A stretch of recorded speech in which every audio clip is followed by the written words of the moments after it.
अब HDFC bank अपने customers के साथ रिलेशन बिल्ड करना स्टार्ट करने वाला है, जैसे एप्पल अपने कस्टमर्स के साथ करते हैं। अगर कोई पर्सन एप्पल का प्रोडक्ट यूज करता है तो बहुत चांसेस हैं कि वो दूसरे सारे प्रोडक्ट भी एप्पल के ही ले। Hello curious minds and seekers of knowledge, welcome to our channel. तो आज की वीडियो में हम बात करेंगे HDFC बैंक के बारे में और HDFC बैंक का एनालिसिस करेंगे और साथ में इसके कुछ मेन पॉइंट्स जानेंगे जिसकी वजह से HDFC इंडिया का सबसे बड़ा प्राइवेट बैंक बन गया है।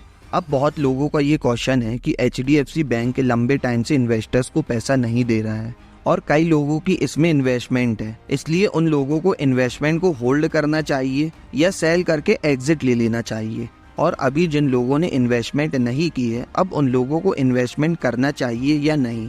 अब ये सब प्रॉब्लम्स लोगों की है। अब मैंने अपनी लास्ट वीडियो में भी HDFC बैंक में इन्वेस्टमेंट करने का सजेशन दिया था। अगर वो वीडियो नहीं देखी तो ऊपर आई बटन से वो वीडियो जाकर देखो। तो अब यही सब क्वेश्चन के ऊपर बात करेंगे। उससे पहले अगर आप इन्वेस्टमेंट से रिलेटेड, स्टॉक मार्केट से रिलेटेड या फिर फाइनेंशियल एजुकेशन से रिलेटेड कंटेंट देखना पसंद करते हो तो make sure that you are subscribing my channel और इस चैनल में जल्दी से 300 सब्सक्राइबर्स करवा दो। तो वीडियो को कुछ पार्ट्स में डिवाइड कर देते हैं। पहले पार्ट में हम बात करेंगे कि HDFC बैंक कैसे इंडिया का नंबर 1 बैंक बन गया और इसका फाउंडर कौन है।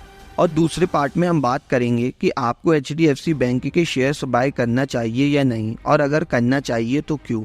और लास्ट में हम बात करेंगे उन लोगों के लिए जिन्होंने ऑलरेडी इन्वेस्टमेंट किया है, अब उन लोगों को होल्ड करना चाहिए या फिर सेल करके एग्जिट ले लेना चाहिए। So let's start with first part कि HDFC बैंक कैसे इंडिया का नंबर 1 बैंक बन गया। अब HDFC बैंक यानी housing development finance corporation bank एक ऐसा बैंक है जो इंडिया का सबसे बड़ा बैंक बन गया है। वो कैसे? HDFC बैंक की शुरुआत 1994 में हुई थी और इसके फाउंडर हैं दीपक पारेख जी।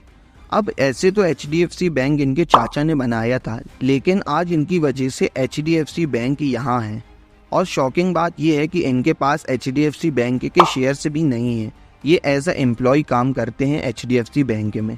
उन्होंने HDFC बैंक को एक छोटी सी शुरुआत से लेकर एक बड़े और सफल बैंक में कन्वर्ट किया और HDFC बैंक को ऊंचाई में एक और पर्सन लेके गया। वो है आदित्य पुरी, जो अपनी US की जॉब को छोड़कर HDFC में हाफ सैलरी में ज्वाइन हुए थे।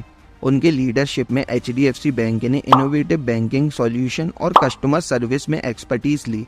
इस बैंक ने डिजिटल बैंकिंग को भी इम्पोर्टेंस दिया और अपने सभी कस्टमर्स के लिए उसको ईजी बनाया। यहाँ तक कि देश का पहला होम लोन भी HDFC बैंक ने ही दिया। HDFC पहले होम लोन ही देता था, लेकिन बाद में दूसरा HDFC बैंक बनाया गया जो होम लोन के साथ साथ बाकी सारे लोन भी देने लगा। और इसके साथ innovative banking solutions, customer centric approach, strong leadership, expensive network, corporate social responsibilities, ये सब चीजों की वजह से आज HDFC बैंक टॉप पर है। तो अब हम दूसरे पार्ट की बात करते हैं कि हमें इसमें इन्वेस्टमेंट करना चाहिए या नहीं। उससे पहले हम ये बात करेंगे कि क्यों HDFC बैंक के शेयर प्राइस अप नहीं जा रहे हैं। अब इसका रीजन है मर्जर। अब HDFC बैंक और HDFC होम का मर्ज हुआ। अब सेबी के रूल के हिसाब से आपके पास कोई भी शेयर्स का मैक्सिमम 10% होना चाहिए, जिसकी वजह से हर लोग के लिए डाइवर्सिफिकेशन इजी हो। अब जब HDFC और HDFC बैंक अलग थे तो इन दोनों में अलग अलग शेयर्स लोगों ने ले रखे थे। अब एग्जांपल मान लो कि किसी भी म्यूचुअल फंड ने HDFC होम लोन में 8% शेयर्स लिया हो और HDFC बैंक में 10% शेयर्स लिया हो। ये दोनों को मिला के 18% शेयर्स हो गए। और जब इसका मर्जर हुआ तो सेबी के रूल्स के हिसाब से किसी भी कंपनीज का 10% होना चाहिए, इसलिए बड़े फंड्स को कई सारे परसेंटेज में HDFC के शेयर्स को सेल करना पड़ा ताकि वो सेबी के रूल्स के हिसाब से एडजस्ट कर पाए, जिसकी वजह से इसमें पंप नहीं देखने मिला और काफी टाइम से ये स्टेबल है। अब ये एक टेम्परेरी प्रॉब्लम है। अगर हम लॉन्ग टर्म पर्सपेक्टिव देखें तो HDFC काफी अच्छा जाएगा। अब हम इसके फाइनेंशियल ईयर रिटर्न की बात करें तो हर साल इसका 20% से ज्यादा का रिटर्न है। बस 2017 में इसका रिटर्न 17% था और उसके बाद ये स्टेबल 20% ही चल रहा है।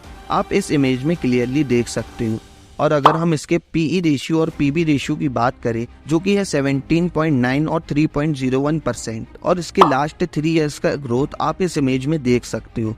अब ये सब चीज़ देखकर इसमें एक इन्वेस्टमेंट अपॉर्चुनिटी तो बन रही है, क्योंकि बहुत टाइम से लार्ज कैप में रैली नहीं देखने मिली। और जो मैंने वीडियो बनाई है उसमें भी मैंने क्लियरली बताया है कि लार्ज कैप में जल्दी रैली देखने को मिलेगी और HDFC उन सब लार्ज बैंक में से एक स्टॉक है। और अभी फंडामेंटल एनालिसिस से देखें तो HDFC बैंक के शेयर्स काफी अंडर वैल्यूड चल रहे हैं, इसलिए it's a good time to invest in this. अब ये इन्वेस्टमेंट आप खुद की रिसर्च करके करना ताकि खुद भी सीख पाओ, और मेरी वीडियो देखने के बाद डायरेक्ट इन्वेस्टमेंट मत कर देना। और अगर इसमें इन्वेस्टमेंट कर रहे हो तो लॉन्ग टर्म गोल ही रखना, तब जाकर आपको कहीं प्रॉफिट होगा। अब वीडियो के लास्ट पार्ट में आते हैं जहां हम बात करेंगे कि आपको अपनी इन्वेस्टमेंट को होल्ड करना चाहिए या फिर सेल करके एग्जिट ले लेना चाहिए। इससे पहले अगर आपको वीडियो इन्फॉर्मेटिव लग रही हो तो प्लीज ड्रॉप अ लाइक और इस वीडियो को शेयर करना और चैनल को भी सब्सक्राइब कर लेना। अब बताओ कि आपको कितना टाइम हुआ HDFC में इन्वेस्ट किए हुए, 1 साल, 2 साल या फिर 3 साल? और अगर 3 साल हुआ होगा तो आप आज भी प्रॉफिट में ही होगे। अब जिन्होंने 1 साल से इन्वेस्टमेंट किया हो या उससे कम टाइम पीरियड के लिए इन्वेस्टमेंट कर रखा हो तो मे बी वो लॉस में होंगे, लेकिन मैं बता दूं कि इतने कम टाइम पीरियड के लिए इन्वेस्टमेंट होती ही नहीं है।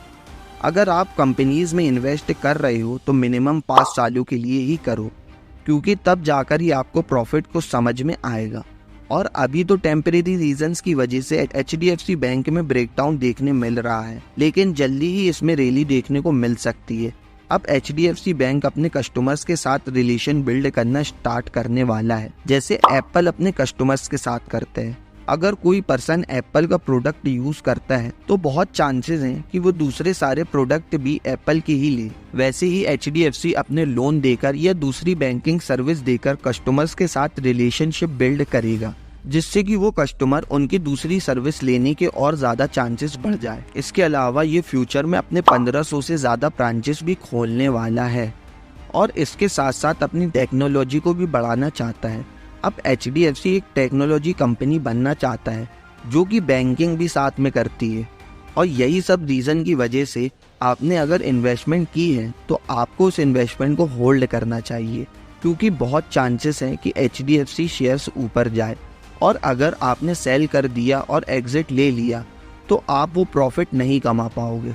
So conclusion of the video ये है कि अगर आपको इन्वेस्टमेंट करना हो या फिर आपको एग्जिट लेना हो तो आप फंडामेंटल एनालिसिस कर लो, और ये सब करने से पहले ये देख लेना कि आपकी इन्वेस्टमेंट गोल कितने सालों का है। अब वॉरेन बफेट की एक लाइन है कि don't invest it for 5 minutes if you don't want to invest for 5 years. इसलिए इन्वेस्टमेंट गोल्स को लंबा करो ताकि प्रॉफिट में रहो। तो वीडियो को यही एंड करते हैं। So please drop a like if you find this video helpful and dislike it if there was any mistake. So bye bye and have a great life.